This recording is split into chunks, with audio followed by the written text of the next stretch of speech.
Flat Stanley and the Very Big Cookie. This series was created by Jeff Brown, by Lori Haskins Auran, pictures by Mackie Pimentwin. Stanley Lambchop lived with his mother, his father, and his little brother Arthur. Stanley was 4 feet tall, about a foot wide, but only half an inch thick when he turned to the side. He'd been flat ever since a bulletin board fell on him.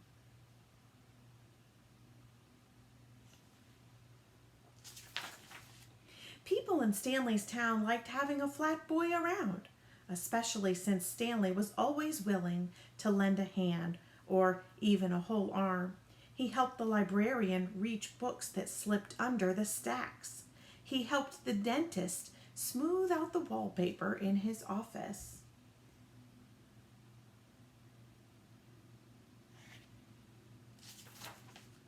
And when the baker was busy, Stanley helped him frost cakes, 2 at a time.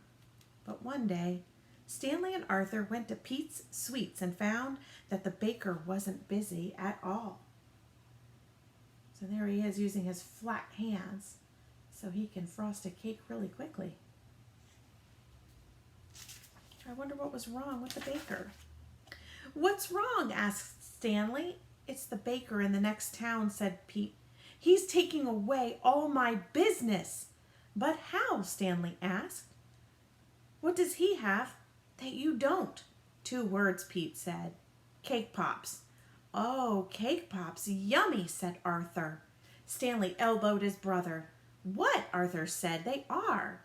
"It's true," said Pete glumly. "They are yummy." "So why don't you bake them too?" suggested Stanley.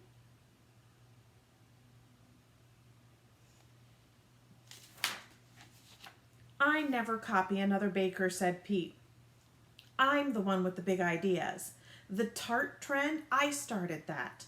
The cupcake craze, me again." Then Pete held up a flyer. "This is my chance to get back my customers," said Pete. "I have to think of the next big idea by Saturday." He threw his hands up in the air. A cloud of flour flew up. "If I don't, my bakery is doomed." So the flyer says Main Street Food Fair this Saturday. Walk our street, eat a treat. That night, Stanley and Arthur tried to think of an idea for Pete. Mini muffins, bite-sized brownies, everything had been done before. "How about a nice coconut macaroon?" suggested Mrs. Lambchop. The boys didn't know what a macaroon was, but it didn't sound like anything that could beat a cake pop.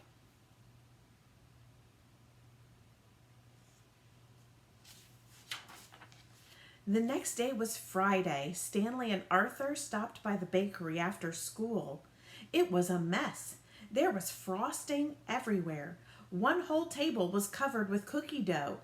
Candy balls rolled around on the floor.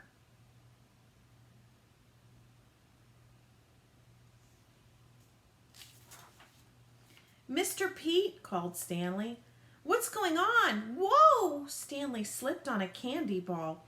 His flat arms made a windmill as he tried not to fall. Pete came out of the kitchen just in time to see Stanley land smack, face first, in the cookie dough.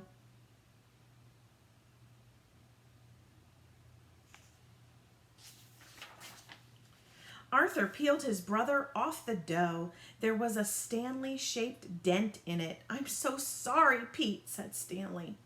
But Pete was staring at the dent with a strange smile on his face. "The next big idea," he said. "It's big." Pete started racing around the bakery. The boys didn't know exactly what his plan was, but they pitched in. What do you think the baker's idea was? Look at this cookie dough. Stanley and Arthur helped mix a giant batch of cookie dough. They rolled it out on the table. Then Pete pulled up a chair. "Stanley, would you climb up here and fall on the dough again?" Okay," said Stanley. "But does it have to be face first this time?" Pete grinned and shook his head.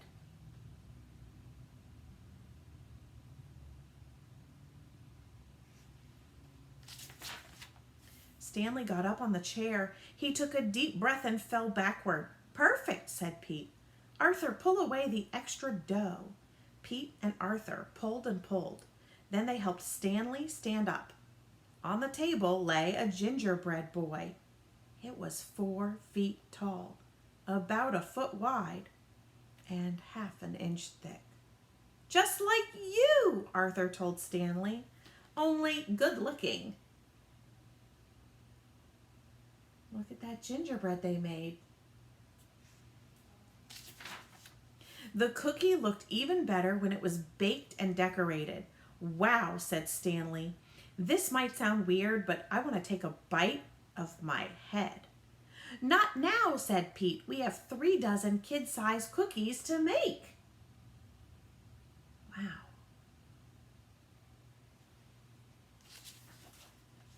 The next morning was the food fair. The Lamb Chops walked down Main Street. Look at that, said Mr. Lamb Chop. There was a huge crowd outside Pete's Sweets. They were waiting to buy kid-sized cookies.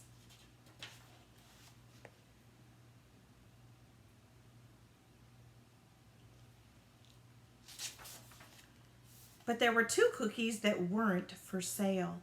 These are for you, said Pete. Thanks for saving the day. I always knew I had the sweetest boys in the world, said Mrs. Lamb Chop. The boys groaned. Oh, Mom.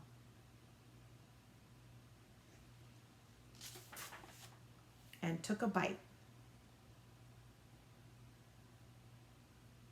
The end. Bye-bye.